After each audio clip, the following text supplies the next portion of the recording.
حسین الیاس صاحب ہمیں تھوڑا سا یہ بتائے کہ جب ہم آپ لوگ لفظ استعمال کرتے ہیں مکتب فراہی، تو یہ کیا ہے؟ یہ اسلام کے فہم میں ایک نئی راہ ہے یا یہ اہل سنت والجماعت سے نکلا ہوا کوئی ذیلی مکتب بنتا ہے؟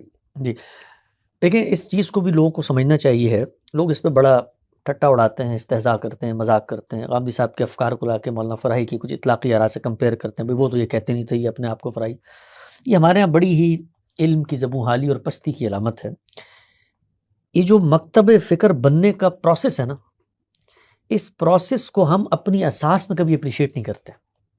مثلا میں اگر آج کھڑے ہو کر یہ کہوں کہ بھائی امام اعظم سراج الائمہ امام ابو حنیفہ کی جو آراء ہیں، جو ان کی فقہ ہے، فقہ حنفی کہتے ہیں نا اس کو، اور یہ جو آپ کے ہاتھ میں فتاوی عالمگیریہ ہے، فتاوی شامیہ ہے، ذرا اس سے نکال کر مجھے وہ باتیں بتا دیں جو امام اعظم کہتے ہیں.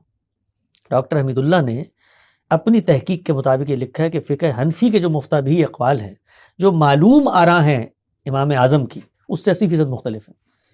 تو اب اس پر ہم لوگ مذاق اڑائیں، یہ گفتگو کریں، یہ بیوقوفی کی بات ہوتی ہے. یعنی لوگوں کو یہ بات سمجھنی چاہیے کہ جب علم کی کوئی نئی راہ دریافت ہوتی ہے تو اس عمارت کو تعمیر ہونے میں وقت لگتا ہے، اور وہ کیوریوسٹی سے اوپر اٹھتی ہے. یہ اس وقت جو آپ کو سائنس کی چکا چوند نظر آتی ہے، یہ پہلے دن ہو گئی تھی. یعنی پہلے دن ضرورت محسوس ہوئی، اس کے بعد تجربات مشاہدے سے آپ گزرے، کرتے کرتے کرتے نسلیں گزری ہیں، جس کے بعد تھیوریز الٹ پلٹ ہوئی ہیں، کرتے کرتے آج آپ کے ہاتھ میں موبائل فون ہوتا ہے، اس میں شاہکار کی دنیا ہے. تو اس کو ذرا میں نیوٹن کی گریوٹی سے کمپیئر کروں یا آئنسٹائن کے نظریہ اضافت سے، تو آپ ثابت کریں گے اس کو.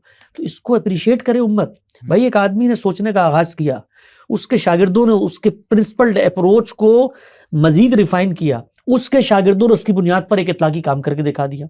تو یہ عمل خود خوش آئند ہے، دین پر غور و فکر کا کام ہو رہا ہے. فراہی صاحب نے اگر کوئی کام کیا اور وہ پورا نہیں کر سکے تو یہ آگے نہ، یہ جو کام اس وقت ہمارے سامنے لوگ پیش کرتے ہیں، ذرا اس کی تاریخ تو پڑھیں، وہ پورا کب ہوا ہے؟ 1100 سال لگے اس کو پورا ہونے میں.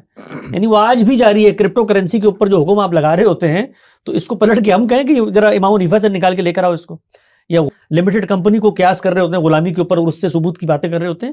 تو یہ علم سے عدم واقفیت کی بنیاد پہ ہے.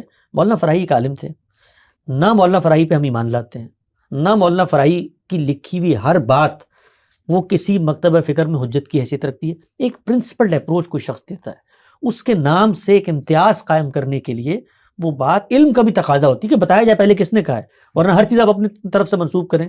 تو غامدی صاحب یہ بتاتے ہیں کہ بھئی یہ دبستان شبلی کے علماء ہیں، انہوں نے کریٹیکل تھنکنگ کی بنیاد رکھی ہے، دین پر تجزیاتی طور پہ غور کریں. ان کی فکری اطلاقی آراء اپنے اپنے عہد میں خود آپس میں دوسرے سے مختلف ہے.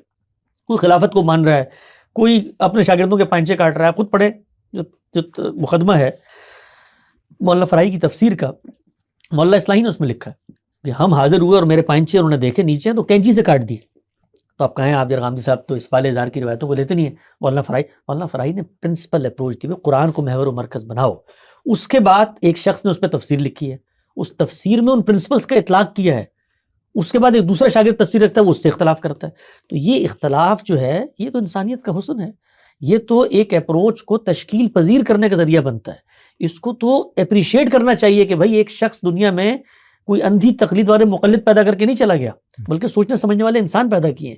تو فکر فراہی کہیے، فکر غامدی کہیے، فکر امین احسن اصلاحی کہیے، یہ سب کے سب دین اسلام اپنے سورسز میں محفوظ ہے. ایک ہے اس دین کی براہ راست شرح و وضاحت، وہ بھی انسانی فہم کے تحت ہوتی ہے، تو ہم اس کو الگ کرتے ہیں. مولانا فراہی کی فکر ہے جو مبنی بن قرآن و سنت ہے، اس کے نتیجے میں کچھ علوم وجود پذیر ہوتے ہیں، جیسے فقہ ہے، جیسے کلام ہے. تو اس کے بعد ایک اگلی بات ہم کرتے ہیں، یار یہ جو الگ سے تیسری ڈیولپمنٹ ہوتی ہے، اس کو پھر الگ جگہ پلیس کرو. یہ خلط ملط نہیں ہونے چاہیے. مثال کے طور پہ اگر آج غامدی صاحب فتویٰ دیں کرپٹو جائز ہے، تو یہ قرآن کے براہ راست نص کے فہم پہ مبنی نہیں ہے. اس فہم سے ایک روایت بنی ہے، اس روایت سے ایک تصور بنا ہے، ورلڈ ویو بنا ہے، اس کا اطلاق وہ مذہبی آراء کی روشنی میں کر رہے ہیں. ان کو پھر الگ کرو. تو ہمارے ہاں یہ سب چیزیں گھل مل گئی ہیں. یعنی فقہ ہے مبنی تو اسی تصور پہ کہ میں اللہ کی منشا کا اطلاق کر رہا ہوں اس بات پہ، لیکن آپ بیان اس کو ایسے کرتے ہیں جیسے دین کا تقاضا ہے، یا دین کی صریح ہدایت ہے جو آپ کے سینہ مطہر پر آنسو افلاک سے نازل ہو چکی ہے. اس کے فرق کو بیان کریں. تو ہم اس فرق کو بتاتے ہیں. غامدی صاحب نے اس کو واضح کرنے کی کوشش کی ہے کہ اپنے فہم کو دین سے الگ کرو، اور دین کو جب ہم سمجھتے ہیں اس سے بھی ایک فہم کی روشنی میں ایک چیز وجود، لیکن وہ مبنی پر دین ہوتی ہے. آیت کا ترجمہ بھی میں فہم سے کر رہا ہوتا ہوں، لیکن اس میں میرے آپ کے پاس آیت موجود ہے جس کی آپ تقلید کر سکتے. فقہ میرے ان تصورات سے پیدا ہوتی ہے. تو ان کو الگ الگ آپ نہیں کریں گے تو زمانہ بدلے گا، یہ فقہ بھی بدلے گی، کلامی مباحث بھی بدلیں گے، ان کی بنا استدلال بھی بدلے گی، اس کو دین کے ساتھ جوڑ کے پیش کرو گے تو وہ ہوگا جو آج الہاد آپ کے ساتھ کر رہا ہے۔ وہ پھر آپ کی کتابوں سے چیزیں نکالے گا، جس کو آپ مذہب کہہ کے بیان کر رہے تھے، وہ ایک خاص کلچر عہد دور میں سب کو قابل قبول تھا، وہ یونان کی تاریخ میں بھی وہی تھا جو ہمارے ہاں تھا، کوئی فرق نہیں تھا، لیکن آپ نے اس کو مذہب بنایا، یونانیوں نے اس کو مذہب نہیں بنایا، اس کو لا کی پریکٹس کے طور پہ رکھا، تو اس کے نتیجے میں پورے دین کا جو شاکلہ ہے، جو نقشہ ہے، وہ بگڑ جاتا ہے، تصویر خراب ہو جاتی ہے۔